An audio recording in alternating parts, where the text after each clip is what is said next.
My name doesn't matter anymore. What matters is what I'm about to tell you, because for 23 years, I helped build the biggest lie in California's prison system. You think you know about Rick Dalton? You don't know shit. I was 17 when I first heard his name whispered in the yard at Pelican Bay. Fresh fish, scared as hell, trying not to show it. The older Peckerwoods took me under their wing, and the first lesson they taught me wasn't about shanks or territory, it was about Rick Dalton. That man owns every concrete block from San Diego to the Oregon border, Tommy Brennan told me, his voice barely audible over the noise of the rec yard. Tommy had been down for 8 years by then, respect tattooed across his knuckles in scars and ink. Dalton don't need to show his face. When he speaks, every shot caller from the Aryans to the Bloods listens. I believed it. Hell, we all did.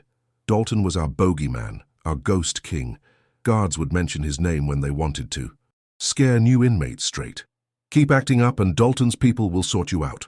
Prosecutors built entire RICO cases around his supposed network. The man was everywhere and nowhere, powerful enough to orchestrate hits across state lines, yet invisible enough that no one could touch him. But here's what they didn't tell you in those newspaper articles or TV documentaries. Rick Dalton was just a junkie from Riverside who died of an overdose in 1987. I know because I was there when we got the word, and I was also there when we decided not to let him die. See, Dalton had been useful to us alive, but he became invaluable dead. A dead man can't testify, can't be arrested, can't disappoint you with human weakness. A dead man can be whatever you need him to be, and what we needed was a king. The real power structure in California's prison system isn't what you think. It's not the skinheads versus the Mexicans versus the blacks in some endless race war. That's just theater for the guards and the parole boards. The real game is played by men you've never heard of, in languages you wouldn't recognize, following rules that would make your blood run cold. I spent 15 years climbing that ladder, thinking I was getting closer to Dalton himself. Every promotion, every test of loyalty, every drop of blood I spilled was supposedly bringing me into his inner circle. The irony is, I was getting closer to the truth, just not the truth I thought I was chasing. The first crack in the myth came during my second stint at Corcoran. I was running books for the Peckerwoods by then, managing the flow of commissary credits and drug money that kept our operation funded. That's when I met Marcus Webb, a lifer who'd been down since the late 80s.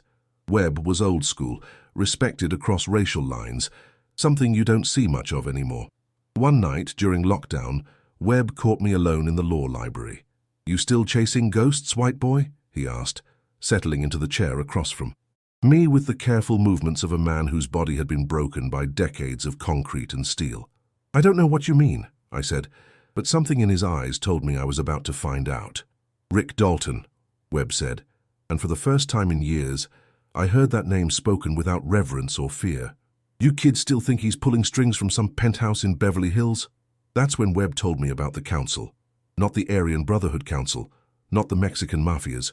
Mesa, something else entirely. Something that existed in the spaces between the official power structures, in the silence between the screaming headlines. "Power don't announce itself," Webb said that night. "Real power whispers. And the men who really run things, they learned a long time ago that the best way to stay invisible is to give people something visible to fear." I thought he was bullshitting me, testing me for some reason I couldn't figure out. But Webb wasn't the type to waste words, and over the following weeks he began to show me things. Patterns in the mail system, coded messages hidden in seemingly routine paperwork, alliances that crossed racial lines in ways that should have been impossible. By the time I understood what I was really looking at, it was too late to walk away. I was already part of it, had been for years without knowing. The council hadn't recruited me. They'd grown me, shaped me, guided my rise through the ranks until I was exactly where they needed me to be. And Rick Dalton, he was just the mask they wore while they did it. The first time I sat in on a real council meeting, I thought I was losing my mind. This was 3 years after Webb first opened my eyes, and I'd spent that time learning to see the patterns he'd shown me, the coded letters, the seemingly random transfers between facilities that somehow always served someone's purpose, the way certain inmates could move product across racial lines that were supposed to be absolute. The meeting wasn't in some secret room or abandoned warehouse like you'd see in the movies. It was in the visiting room at Chino, during regular visiting hours, hidden in plain sight among the crying wives and excited children, 5 men at different tables, having what looked like normal conversations with their visitors, but speaking in a language that had taken me months to decode. There was Chen, a Vietnamese lifer who supposedly ran human trafficking out of Little Saigon. Martinez, who the papers claimed was a shot caller for the Mexican mafia. Johnson, a black man from Compton who'd been down for armed robbery since the 90s. Kowalski, a Polish immigrant who'd made his name in the meth trade before getting life without parole. And me, representing the Peckerwood interests, though I was beginning to understand that those interests weren't what I'd thought they were. The beautiful thing about their system was its simplicity. Each man controlled information and resources within his own racial group, but the real decisions, the ones that shaped policy across the entire California prison system, were made collectively. They called it the balance, and it had been operating in various forms since the late 1960s. Webb's visitor that day was his daughter, a sharp-eyed woman in her 30s who worked as a paralegal in Los Angeles. But she wasn't just his daughter. She was the council's primary liaison to the outside world. Through her law office, they could coordinate with contacts across the state without triggering the surveillance systems that monitored inmate communications. "The Dalton operation is getting too much heat," Chen said, his words carefully disguised as a conversation about his nephew's college plans. "The feds are building another task force." This was the problem with using a ghost as your front man. Rick Dalton's legend had grown beyond what they could control. Every unsolved murder, every drug shipment that slipped through the net, every prison riot that seemed too organized, it all got blamed on Dalton's network. The authorities were convinced they were chasing a criminal mastermind, when in reality they were chasing a dead junkie's shadow. "We need to feed them something real," Martinez suggested, his hands moving in subtle gestures that added layers of meaning to his words. "Give them a win. Make them think they're getting close." That's when they looked at me. Not obviously. The council was too sophisticated for obvious displays. But I felt their attention like weight settling on my shoulders.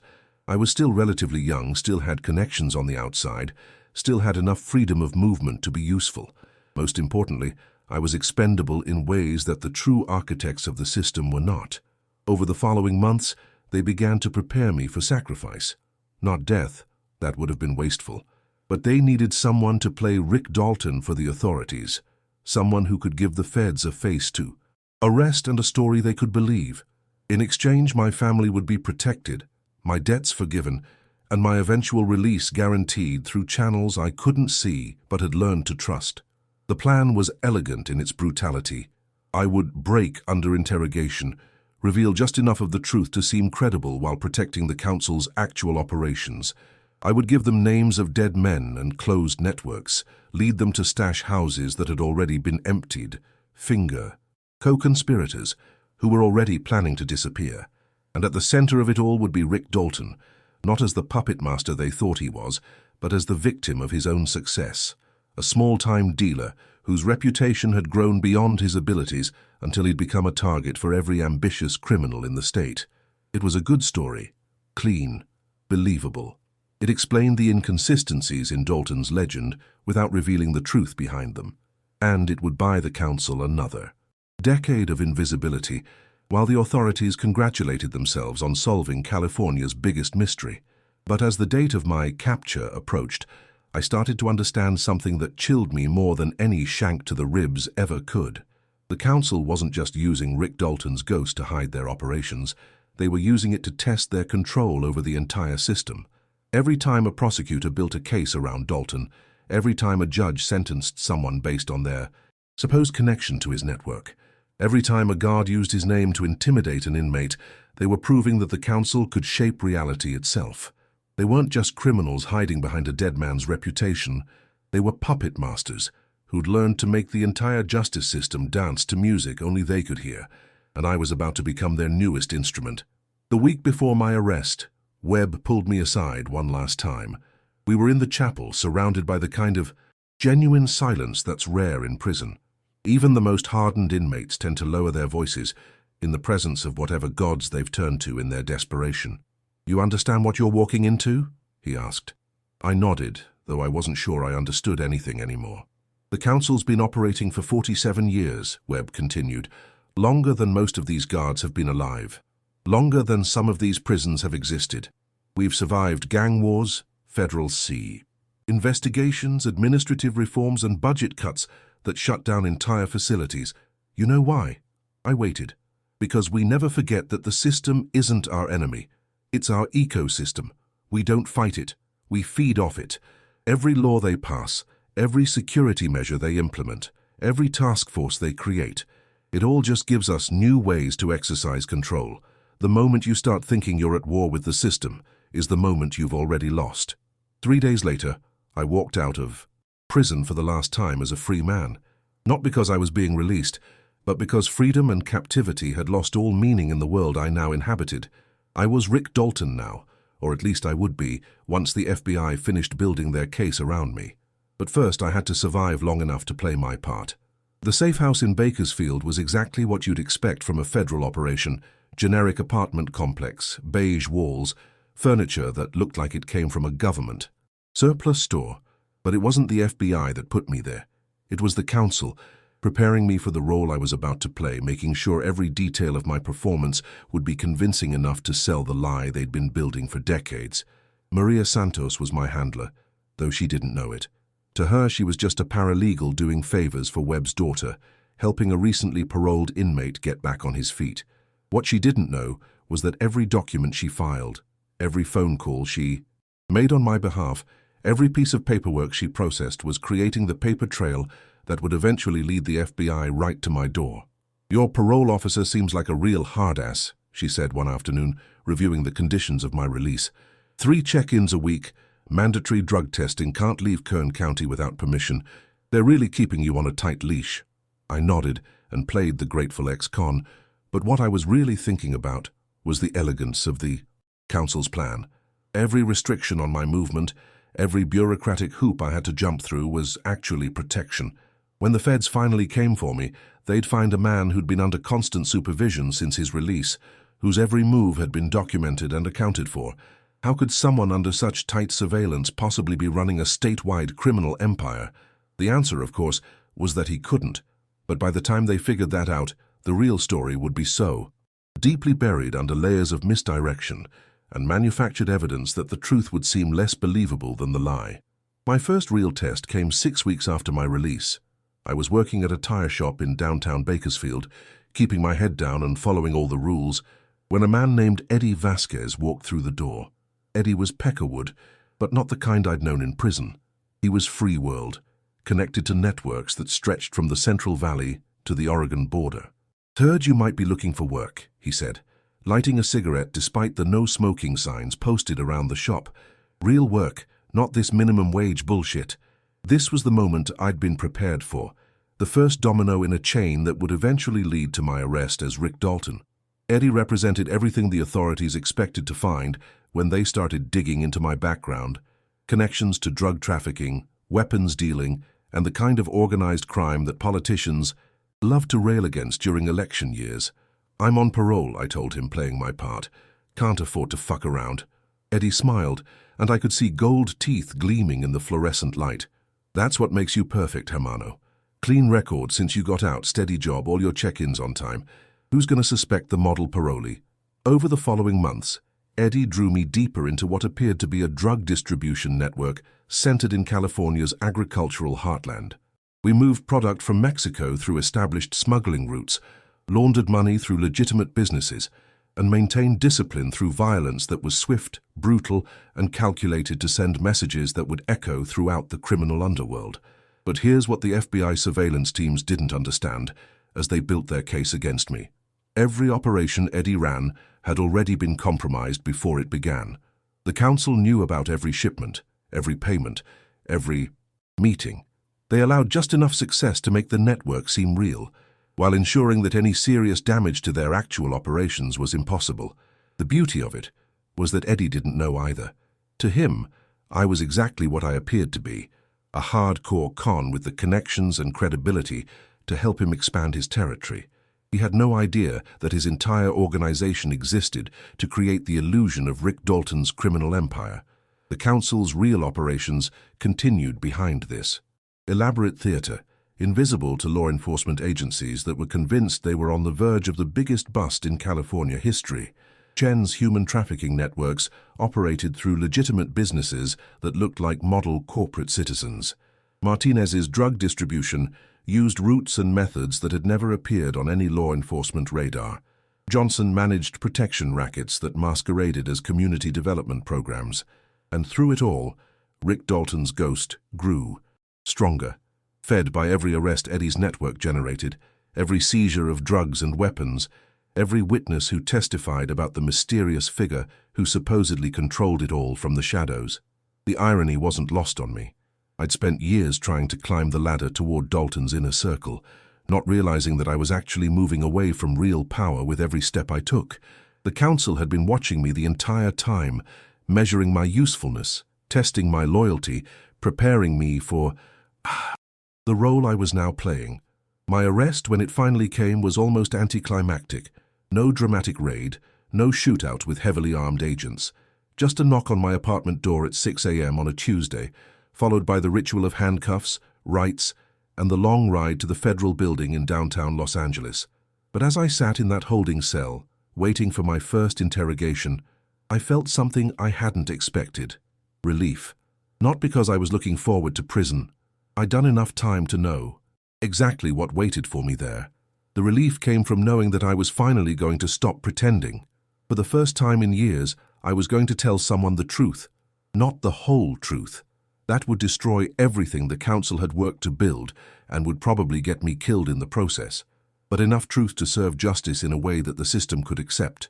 The FBI agents who interviewed me over the following weeks were exactly what central casting would have ordered for a federal task force. Young, ambitious, convinced they were on the verge of bringing down a criminal empire that had eluded law enforcement for decades. They showed me surveillance photos, played recorded conversations, presented evidence that painted a picture of Rick Dalton as the mastermind behind a network that stretched across multiple states and ethnic boundaries. And slowly, carefully, I began to give them what they wanted. The story of Rick Dalton's rise and fall, told from the perspective of someone who'd been part of his inner circle. I gave them enough truth to make the lies believable, enough details to convince them they were getting the real story, enough cooperation to ensure they'd recommend leniency at my sentencing. What I didn't give them was any information that could compromise the council's actual operations. The names I provided were either dead men or people who'd already disappeared. The locations I revealed had been abandoned months before my arrest. The methods I described were outdated techniques that no serious criminal organization would use anymore. But the agents didn't know that. To them, I was the breakthrough they'd been waiting for.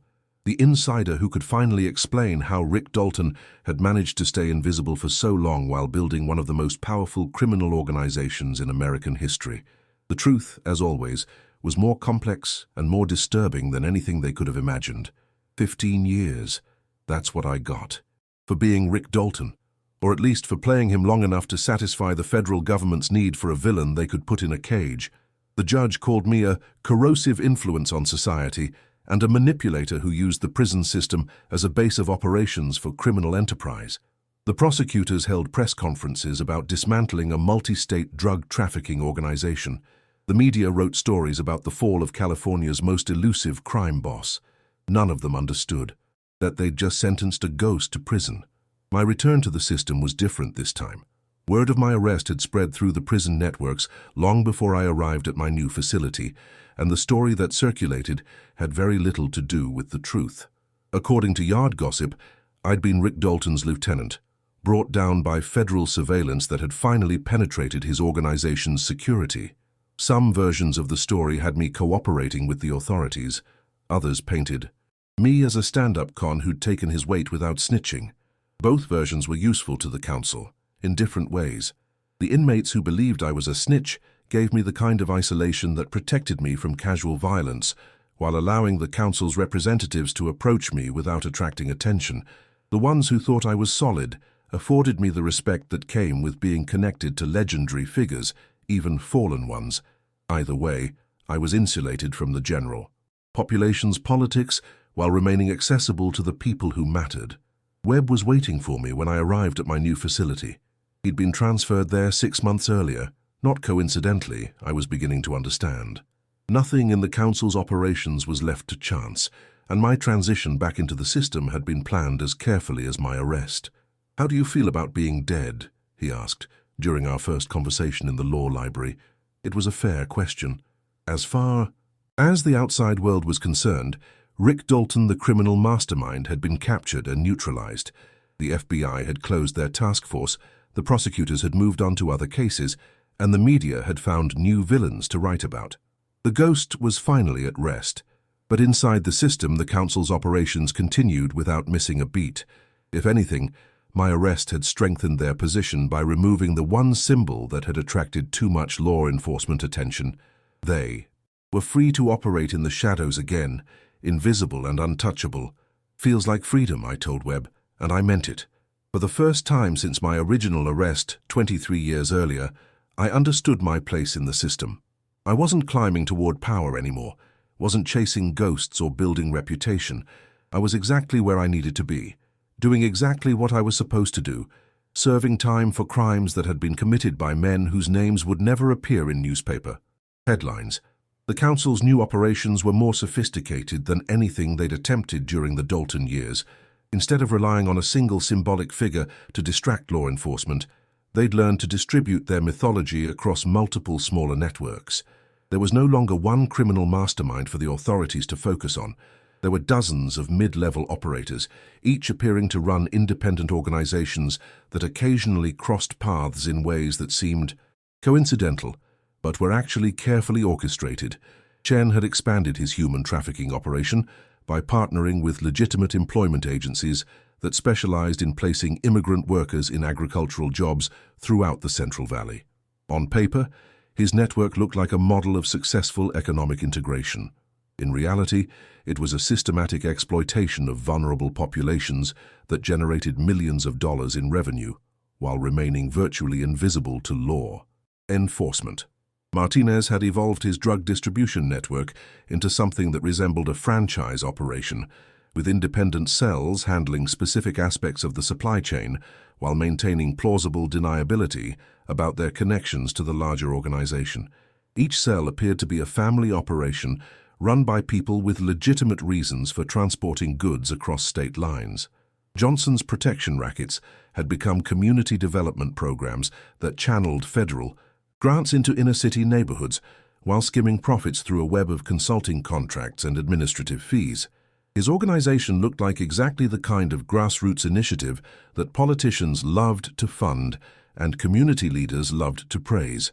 Kowalski had disappeared entirely from the criminal landscape, at least as far as official records were concerned, but his financial expertise had become the foundation for a money laundering operation that used cryptocurrency, exchanges, online gambling platforms, and international trade relationships to move profits through systems that didn't yet exist when Rick Dalton was supposedly running California's Underworld.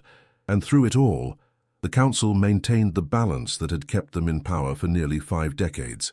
They settled disputes between rival organizations before violence could attract attention.